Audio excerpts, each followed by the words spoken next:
Dios lo iba a cumplir. La semana pasada el pastor predicaba acerca que era el año de transformación y que nosotros teníamos que hacer intencional de estar en el lugar donde Dios nos mandó estar. Porque muchas veces pensamos que tenemos que estar en un lugar, o a veces nos movemos por nosotros mismos, pero hay que estar donde Dios nos dijo que nosotros estuviésemos. Que si Él nos dice que nos queda quietos, hay que quedarnos quietos. Que el Señor si nos dice ir a la mano derecha, hay que ir a la mano derecha. Que si Él dice que hay que ir a la mano izquierda, hay que ir a la mano izquierda. Amén.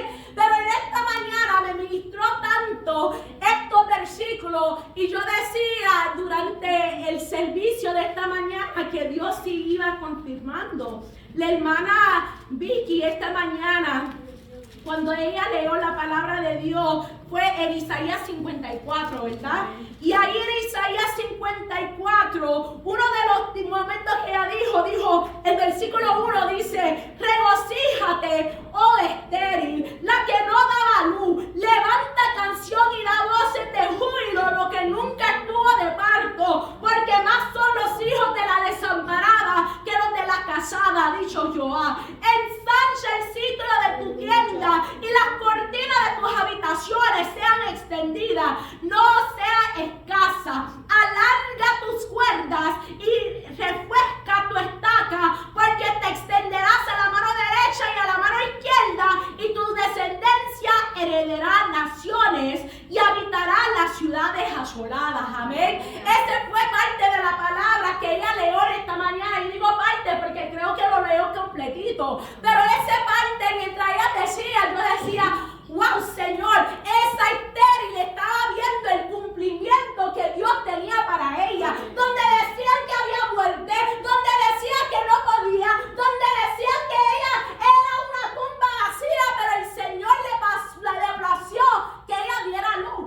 Él le decía: tu descendencia se multiplicará. Y así mismo hay una palabra dada a cada uno de nosotros, no simplemente en este día, pero desde el pensar de nuestro padre, que ellos pensaron que iban a tener un bebé, hasta antes de eso, ya Dios te tenía a ti pensado, y ya a ti te tenía un propósito para tu vida. Amén.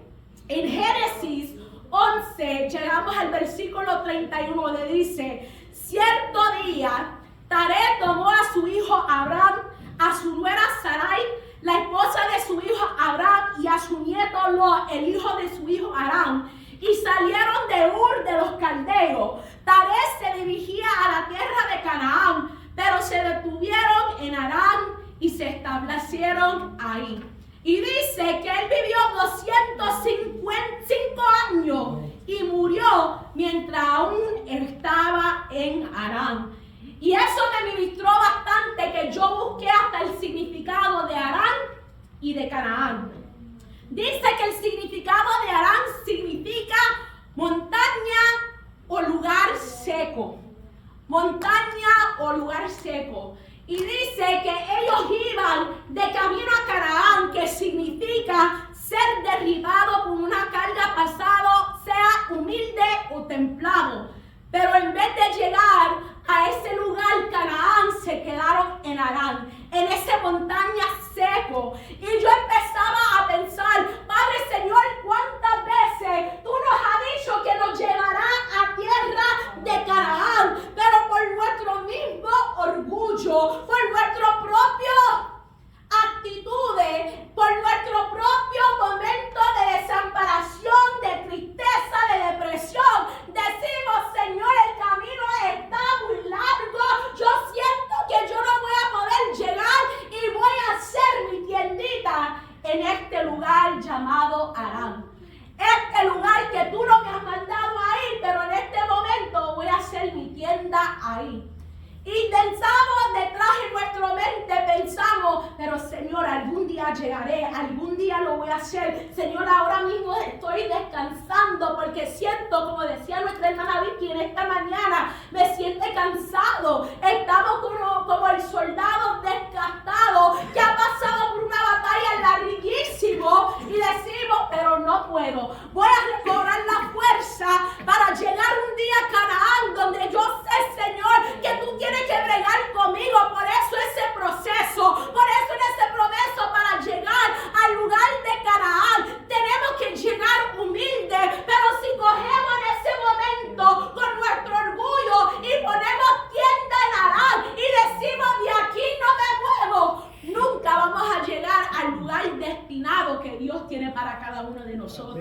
Nunca vamos a llegar. En 1 Corintios 10:12 dice, así el que piensa está firme, mira que no caiga. Y muchas veces estamos así. Hemos puesto nuestras tienditas ahí en Arán y decimos, pero Dios, estoy bien. Voy de camino a tierra de Canaán, aleluya. Voy de camino. Ahí estamos hasta cantando esa canción que voy de camino. Pero en ese momento decimos, no me queda nada de malo poner mi tienda aquí en Arán. El problema no es tener esos momentos, sino es cuando en esos momentos hasta morimos en ese mismo lugar. Dice, en ese versículo 32, dice, Taré murió mientras aún estaba en Arán. Mientras aún estaba en una tierra donde Dios no le había dicho que estuviese. Ahí en esa tierra que a lo mejor Dios dijo, sí, te permito estar aquí para trabajar en tu orgullo, para trabajar en tu actitud, para trabajar en todos esos comportamientos. Y Dios quiere regar con cada uno de nosotros. Porque como decía nuestro hermano Alejandro en esta mañana, cada uno de nosotros tenemos áreas de nuestra vida donde Dios está trabajando. Que simplemente cuando tenemos fe en Cristo, que podemos hacer ese cambio. Primeramente tenemos que aceptar al Señor. Hay que arrepentirnos y hay que seguir caminando en esa fe en Cristo. Hay que permitir que Dios sea el que permanezca en nosotros. Y como decía nuestro hermano Jorge en esta mañana, no somos gente actuando como Cristo, sino pidiendo que Cristo de verdad esté en nosotros y sea Él haciendo por medio de nosotros. Pero eso pasa cuando seguimos de camino hacia Canaán. No cuando tomamos nuestra tienda y decimos, aquí en Arán es suficiente. No me es necesario seguir adelante procesando, porque ya yo estoy bien. Ya yo soy una mujer cristiana. Ya Dios me limpió. Ya me transformó y ya basta. Que no tengo que hacer más nada. Pero en este caminar continuamente hay que poner trabajo.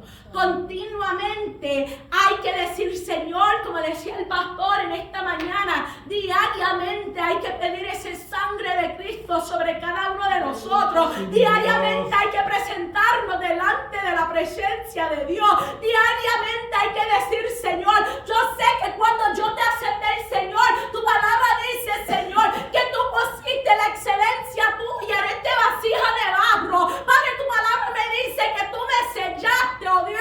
Pero tu palabra dice también que todo cosa destapado, Padre Señor, será inmundo. Y aunque sí tú has puesto un sello dentro de mí, me has tapado, Dios. Pero a veces yo con mis actitudes, a veces yo con mi pensamiento, a veces yo con mi comportamiento, poco a poco me voy destapando. Y cuando miro, soy una vasija completamente abierta, permitiendo que toda la contaminación de afuera entre en esa vasija y me puedo convertir en algo inmundo. Sí, ay de nosotros si nos quedamos ahí en Arán por nuestro propio orgullo, pensando que ya basta, que ya es suficiente. La palabra de Dios me dice en Proverbios 16:18, dice, antes del quebrantamiento es la soberbia y antes de la caída la altivez de espíritu. Otra versión dice, tras el orgullo viene el fracaso,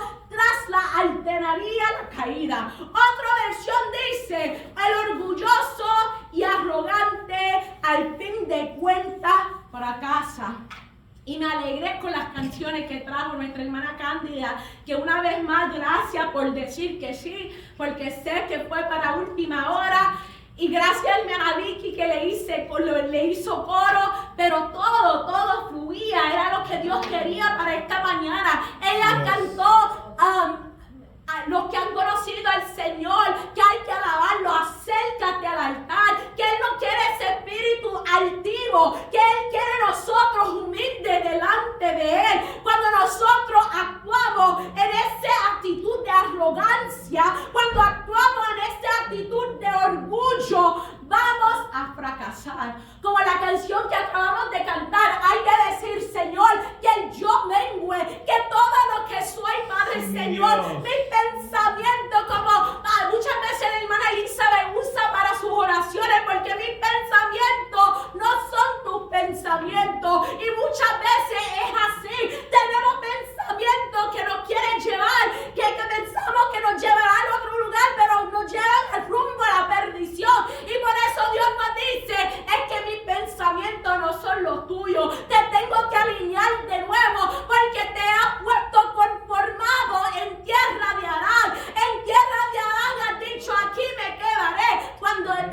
llamados para ir a Canaán. Lugar donde fluye leche y miel. Lugar de bendición es donde te quiero llevar. Amén. La palabra dice en Proverbio 11:2 dice: el orgulloso termina en la vergüenza, pero la humilde llega a ser sabio. La palabra dice en Proverbio 29:23: el orgulloso será humillado, pero el humilde será alabado. O sea, hay varios versículos que nos están warning, how you say warning? Advirtiendo, amén, nos está advirtiendo que esa actitud de orgulloso no viene de Dios. Ese espíritu de soberbia no viene de Dios. Ese altanería, ese altivez de espíritu no viene de Dios. Que si nosotros no es de modificarlo, como muchas veces el pastor dice, no hay que modificarlo, ahora el orgullo está más bajo. No, es totalmente transformar y decir: Señor, yo quiero ser esa persona humilde delante de ti. Porque la palabra dice en Mateo 5, bienaventurados los humildes de corazón, porque ellos heredarán la tierra. O sea, esa tierra prometida de Canaán, yo la voy a poder heredar, pero si me mantengo humilde delante del Señor. Y esa humildad viene por medio de los procesos, por estar caminando en el desierto, no quedarnos en Arán, no quedarnos en la montaña, sino que a veces me es necesario ir por el valle, me es necesario ir por el desierto, me es necesario pasar por caminos rocosos, me es necesario pasar por camino donde hay espinas, me es necesario pasar por lugar que está seco y árido, porque todo eso será parte del proceso. Para cuando yo llegue a Canaán, podré disfrutar de las riquezas de la tierra, podré disfrutar de todas las bendiciones que Dios tenga para mí y para ustedes, hermanos, y no ser unos ingratos, y no ser una gente que no saben agradecer al Señor por todo el proceso y por todo lo que nos he dado. Amén. Y yo decía: Señor, dame ejemplo. Y hay varios ejemplos en la palabra de gente que por medio de su orgullo no pudieron vivir esa bendición. La primera persona que vamos a hablar es acerca de Nabal. La palabra nos introduce a Nabal en 1 de Samuel, capítulo 25, y a mí me gusta ir por la palabra porque no hay nada mejor que por la palabra. Tengo muchos versículos, como siempre. Pregúntale al hermano Jorge, porque siempre vengo con un montón de versículos.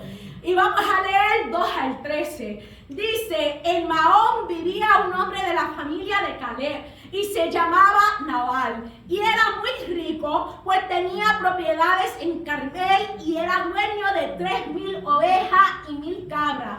Pero también era muy grosero y mal educado. Otra versión dice que era muy orgulloso. Amén. Y dice David, pero tenía en cambio su esposa, que se llamaba Abigail, era una mujer muy inteligente y hermosa. David supo que Nabal estaba en Carmel cortando la lana de sus ovejas, así que envió a 10 de sus ayudantes para que lo saludasen. Dice que cuando David llegó y le dieron la noticia, Nabal escuchó el mensaje y dijo en el versículo 10: ¿y quién es este David, hijo de Jesse?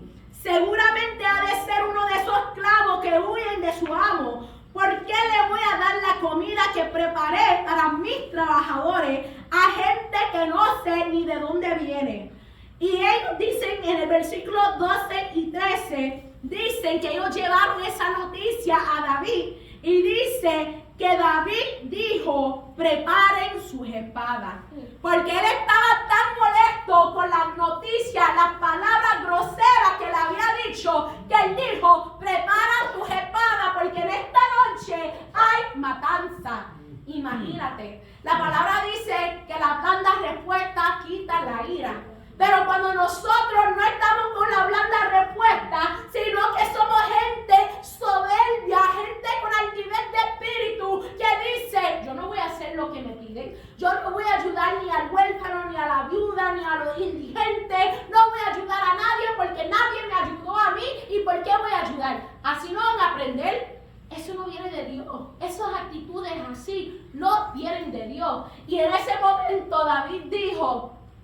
yo mismo voy a meter mano aquí y los voy a matar.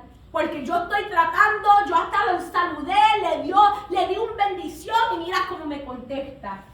Pero en el versículo 18 dice, pero Abigail no perdió tiempo. De inmediato le envió a David 200 panes, 2 recipientes de cuero llenos de vino, 5 ovejas asadas, 40 kilos de grano tostado, 100 racimos de pasas y 200 panes de higo.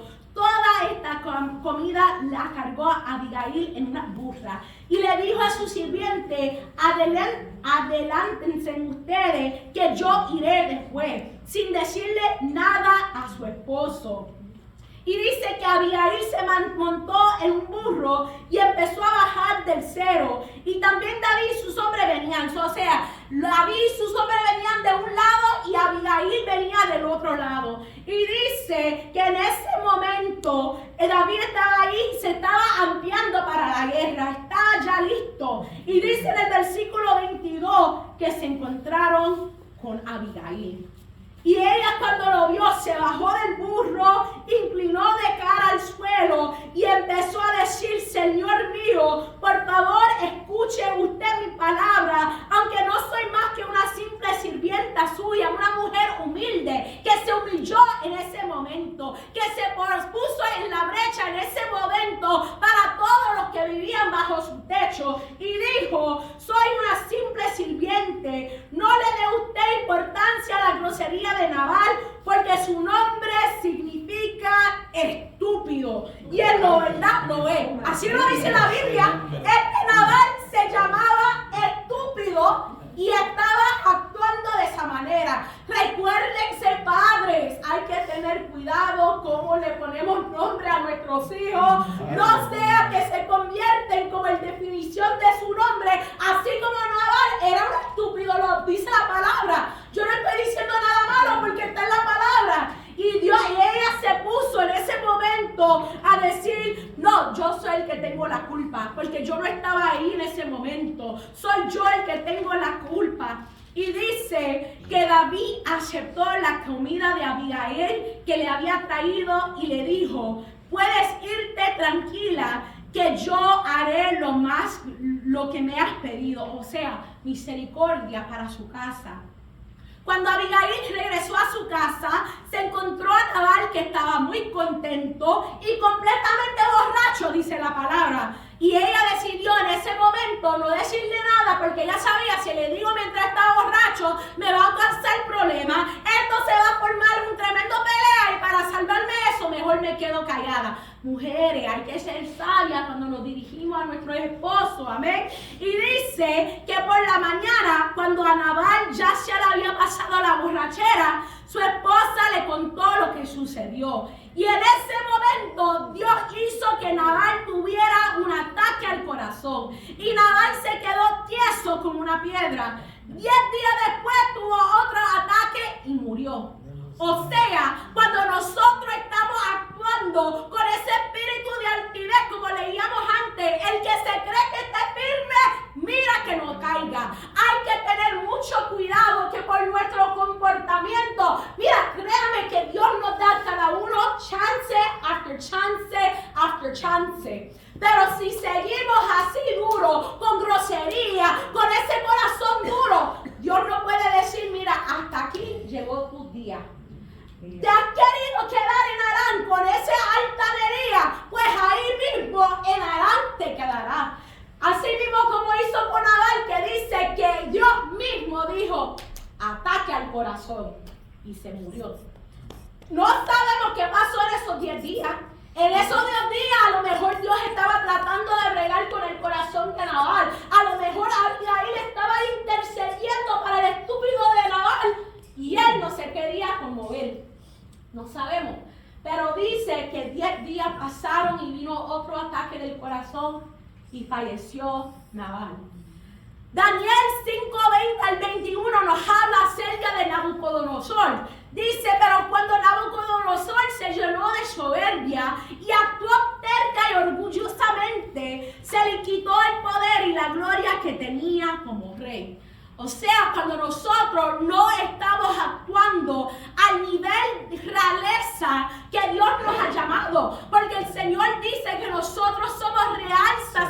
sacerdocio, que el momento que llegamos, nos arrepentimos, nos lo servimos y Él deposita esa excelencia dentro de Él. Ya no somos bastardos, sino hijos. Y si Él es Rey de Reyes, también nosotros entramos en ese real sacerdocio. Pero si en ese momento que Dios está tratando de trabajar en cada uno de nosotros, Él tiene el poder, como dice, de poder quitar toda la gloria que nosotros tenemos en ese momento. Dice que fue apartado de la gente y se convirtió en una especie de animal. Vivió con los asnos salvajes, comía hierba como los bueyes y el rocío empapó su cuerpo, hasta que reconoció que el Dios Altísimo tiene poder sobre todos los reinos humanos y es Él que da la dirección del gobierno a quien Él quiere. O sea, Dios permite ciertas cosas para ayudarnos a recapacitar y reconocer que es Él el que tiene poder. No somos nosotros. El nombre de esta iglesia se llama de Dios es el poder, porque el poder es de Dios y no de ningún hombre. No es de Carmen Méndez, no es de Demetrio Méndez, no es de Ana María Méndez, sino de Dios es el poder. Y así mismo es. Dios le dijo a Nabucodonosor, hasta que tú no entiendes que soy yo el Altísimo, que tiene todo el poder sobre todo el reino humano, que yo soy el que da dirección, hasta que tú no te capacitas y entiendes eso, te vas a quedar así como animal. Pero qué bueno es que Dios nos da chance para nosotros de nuevo caer donde Él nos ha mandado. Dios es un Dios de chance. Dios es un Dios que nos quiere perdonar. Él mandó a su Hijo unigénito para morir en la cruz para cada uno de nosotros. Como decía nuestro hermano Alejandro en esta mañana, todos nosotros, ninguno de nosotros merecemos estar en la presencia de Dios. Ninguno de nosotros. Él nos decía en esta mañana que si hay una persona que dice que estamos toditos en la ley, que no hemos fallado nunca jamás, seríamos mentirosos, ¿verdad, hermano Alejandro? Amén. Pero no, qué bueno es que aún así Dios dice, yo te quiero perdonar. Yo te quiero limpiar, yo te quiero restaurar, yo te quiero levantar. Él simplemente quiere que nosotros dejemos nuestro orgullo al lado, nuestro comportamiento al lado. Él quiere que nosotros definitivamente, totalmente, seamos entregados hacia Él, como dice la palabra. El que me quiere seguir, toma tú tu cruz y sígueme. Esto no será fácil. Hay que tomar nuestro propio carne y crucificarlo todos los días. Y decir, Señor, que sea tu espíritu creciendo en mí y no mi carne. La palabra también habla de Naamán. En Segundo de Reyes, capítulo 5, dice, Naamán era general del ejército de un país llamado Siria.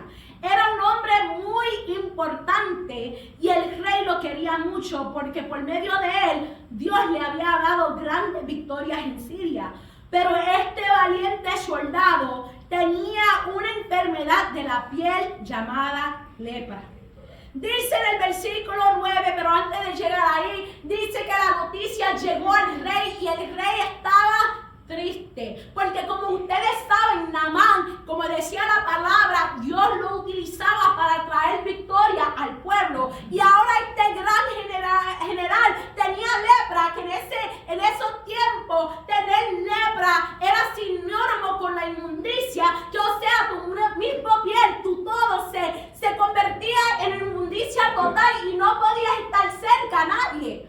Y este gran general ahora tenía lepra y no iba a poder estar enfrente. Solo estaba bien triste. Y empezó el profeta a decir, ¿qué le pasa al rey? Y el rey le contó lo que estaba pasando. Dice que el versículo 9 dice, así que Naamán fue con su carro y su caballo y se detuvo a la puerta de la casa del profeta Eliseo, porque el profeta le había dicho, manda a Naamán aquí porque le voy a dar palabra de cómo va a ser sanado. Y dice que el profeta le envió un mensajero diciendo, ve y métete 7 veces en el río Jordán y te sanarás de la lepra. Pero Naamán se enojó y se fue diciendo, yo pensé que el profeta saldría a recibirme y que oraría a su Dios. Él quería en ese momento que el profeta, que significaba el poder de Dios, que vendría y le pusieron la mano encima, como yo siempre digo, a mí me gusta que mi mamá me pone la mano encima y me dice en el nombre de Jesús. Y por eso basta. Eso basta. Y él quería que el profeta viniera y pusiera su mano sobre él y orara. Y a veces nosotros también tenemos esas mismas actitudes. Venimos al altar y si no es la pastora que ora por nosotros, no recibimos esa oración porque no fue la pastora que Dios la usa como profeta, sino el hermana tal que Dios la utiliza y se mueve con las lenguas y todo eso, pues no es suficiente. Cuando la realidad es toda oración que es inspirada por Dios tiene impacto, que uno mismo se puede poner la mano encima y empezar a orar a Dios, a empezar a clamar y interceder a Dios. Y a veces tenemos estas mismas actitudes y decimos, no, yo no recibí. El mensaje de hoy fue malísima, que porque no fue el pastor de Metro, no hubo anécdota que me diera, no hubo chiste en el medio de las cosas, eso no me gustó el servicio de hoy. Y tenemos esos mismos actitudes y no queremos recibir por nuestro propio altivez, por nuestras propias actitudes y perdemos la bendición que Dios tiene por nosotros. Después dice en ese versículo que él decía, oraría a su Dios. Él sigue, creí que pondría sus manos sobre mi cuerpo y que así me sanaría de la lepra, Los ríos Abana y Farfar que están en Damasco son mejores de los de Israel. No podría bañarme en ellos y sanarme. Así que se fue de ahí muy enojado. Imagínate, Dios le había dado una palabra y él estaba diciendo, Dios, esa palabra que tú me diste no es suficiente. Esa palabra que tú me diste, Señor, tú me estás diciendo que tengo que pasar por unas aguas sucias. No tiene sentido. Señor, ¿por qué no me mandas a un lugar más cerca? Me estás diciendo que tengo que orar por alguien que a mí no me gusta. Señor, ¿por qué me estás haciendo la vida imposible? Cuando todo es para sanidad de nosotros, para beneficio de nosotros. Y dice en el versículo 13, dice, pero sus sirvientes se acercaron a él y le dijeron, Señor, si el profeta le hubiera pedido que hiciera alguna cosa difícil, usted lo había hecho. Con más razón debiera hacerle caso y meterse en el río Jordán para sanarse. Y Naamán fue y se metió los 7 veces en el río Jordán, como le había dicho el profeta. ¿Y sabe qué pasó? Dice, enseguida su piel quedó sana y suave como la de un niño. Tuvo que pasar por el proceso que Dios le mandó. Él no simplemente en ese momento se quedó en Arán, sino que él dijo, mira, aunque estoy molesto, aunque yo no creo que este es el camino donde tú quieres que yo vaya, te voy a obedecer. Dylan ha dicho varias veces, esto no es por emoción, esto es porque intencionalmente he escogido para alabar a Dios. Que eso mismo lo dijeron en la película del jueves. Esto no es por emoción, esto hay que hacer intencionalmente, decir, Señor, aunque mi cuerpo está cansado, aunque me quiero quedar en tierra de Arán, aunque no quiero seguir, oh Dios, tú me has llamado para ir a tierra de Canaán y yo no voy a permitir, oh Dios, que mi cuerpo, que yo me muere aquí en Arán.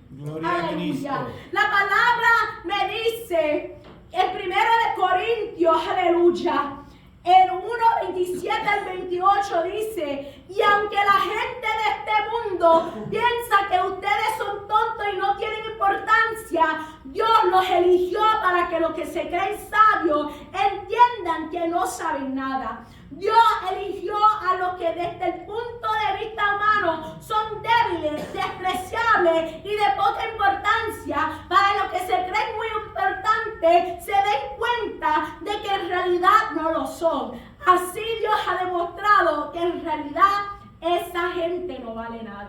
Otra versión lo pone, desde el vil y menospreciado del mundo ha llamado a Dios.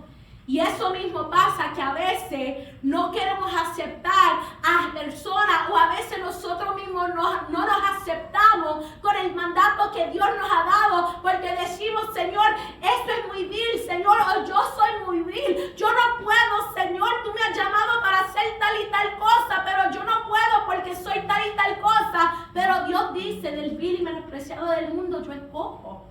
Si seguimos en esa misma porción de Génesis, en 12, porque terminamos en el 11, pero en el versículo 1 de 12 dice: pero Jehová había dicho a Abraham: vete de tu tierra y de tu parentela y de la casa de tu padre a la tierra que te mostraré, y haré de ti una gran nación, y te bendeciré, y engrandeceré tu nombre, y serás bendición. Bendeciré a los que te bendijeran, y a los que te maldijeran maldeciré, y serás bendita en ti todas las familias de tu tierra. Y se fue Abraham como Jehová le dijo, y Lot fue con él, y era Abraham de 75 años cuando salió de Harán. O sea, él dijo: Tere a lo mejor se murió en Harán, pero yo no me voy a morir. Dios me ha dado una palabra y yo me voy a levantar. Y dice en el versículo 5: tomó pues Abraham a Sarai su mujer y a Lot, hijo de su hermano, y todos sus bienes que habían ganado y las personas que habían adquirido de Harán, y salieron para ir a tierra de Canaán. Y a tierra de Canaán llegaron. Y pasó a Abraham por aquella tierra hasta el lugar de Siquem, que significa hombro o silla de montar, porque es un nombre apropiado, porque está entre el valle, entre el monte Gerizim y el monte Ebal, donde muchas veces en ese valle de Siquem es donde ahí dejamos nuestras cargas. Y dice que él pasó al lugar de Siquem hasta el encino de More, que significa arquero, un lugar fructífero. Él dijo: no me voy a quedar aquí en la valle, voy a seguir caminando hasta que yo llegue al lugar fructífero. Y el cananeo estaba entonces en la tierra. Y apareció Jehová a Abraham y le dijo: a tu descendencia daré esta tierra. Y edificó ahí un altar a Jehová que le había aparecido. Luego se pasó de ahí a un monte al oriente de Betel, que significa casa de Dios, y plantó su tienda ahí en la casa de Dios. Y dice que tenía la casa de Dios a un lado, y al otro lado estaba Ai, que significa montón de ruinas. Pero ahí en medio de esos dos lugares, él dice: yo voy a levantar altar al Señor. A lo mejor alrededor de mí hay un montón de ruinas, pero yo estoy aquí cerca de la casa de Dios. Y cuando estamos cerca de la casa de Dios, puede haber otros lugares donde hay maldición alrededor, nos están diciendo palabras de maldición, pero cuando estamos ahí cerca de la casa de Dios, nosotros vamos a recibir bendición. La palabra dice que Dios le entrega la promesa a Abraham le da la promesa a la edad de 75 años. 390 años después fue cuando el Señor levanta a Moisés diciendo: he escuchado el clamor de mi pueblo. Y eso se encuentra en Éxodo capítulo 3, 7 a 10. Dice que con mano fuerte el Señor sacó al pueblo de Israel de Egipto, y dice en número 32 que el Señor se enojó con los israelitas y los hizo andar por el desierto durante 40 años por sus actitudes, por su comportamiento. 40 años tuvieron que estar errantes en el desierto, y dice que porque habían ofendido a Dios. Y dice después en la palabra que no fue hasta total 430 años, o sea, 390, otros 40 años, un total de 430 años. No fue hasta que de verdad llegaron a la tierra prometida, donde el pueblo de Israel de verdad pudo llegar a la tierra prometida. Y dice el Señor en Deuteronomio, dice, aún como decía nuestro hermano Alejandro en esta mañana, ni Moisés mismo pudo entrar a la tierra prometida. ¿Por qué? La palabra dice por el pecado que había hecho. Moisés mismo dijo, por ustedes tercos que me hicieron enojarme, por eso no pude entrar a la tierra prometida. Que eso también es una enseñanza. No permite que las personas alrededor tuyo te irriten tanto que después no puedes llegar a la tierra prometida. No permite que por tu enojo tú actúas de una manera que puedes perder la bendición que Dios tiene para ti. No permite que por tu cansancio que no puedes llegar al lugar prometido. No permite que por tus actitudes, por hasta la vagancia, como un estudio que nos trajo la hermana Chesley, que a veces nos entra esa vagancia espiritual y por eso no podemos entrar a la presencia de Dios, al lugar prometido de Dios. Otra vez yo digo, hermano, no hay que permitir que nada nos detenga en Aram cuando Dios nos ha dicho que vamos para Aram. En Gálatas 3, 15 al 18, y voy a terminar con esto, dice, hermanos míos, les voy a dar un ejemplo que cualquiera puede entender. Cuando una persona hace un pacto con otra y lo firma, nadie puede anularlo ni agregarle nada. Ahora bien, las promesas que Dios le hizo a Abraham eran para él y para su descendiente. La Biblia no dice que las promesas eran para sus descendientes, sino para su descendencia, la cual es Cristo. Lo que quiero decir es esto: la promesa de Dios no puede cambiarla ni dejarla sin valor. Un ley que Dios dio 430 años después, porque si Dios diera lo que prometió solo a quien obedece la ley, entonces ya no la daría para cumplir su promesa. Pero lo cierto es que cuando Dios aseguró a Abraham que le daría lo prometido, él no le pidió nada a cambio, sino que él simplemente obedeció en ese momento. Él dijo: Señor, tú me dijiste que dejara tierra, familia, mi parentela y que caminase, pero voy a caminar. Tú me dijiste que me ibas a entregar esta tierra, yo voy a confiar. Yo no voy a permitir que nada ni nadie me permite que yo me quede aquí y que yo no vea la promesa cumplida. El Señor otra vez más, como les dije 3 semanas atrás, les dije, este es un año de cumplimiento. Este es un año donde Dios quiere hacer grandes cosas con cada uno de nosotros. Este es el año donde Dios nos quiere llevar, hacernos cruzar el Jordán para llegar a la tierra de Canaán.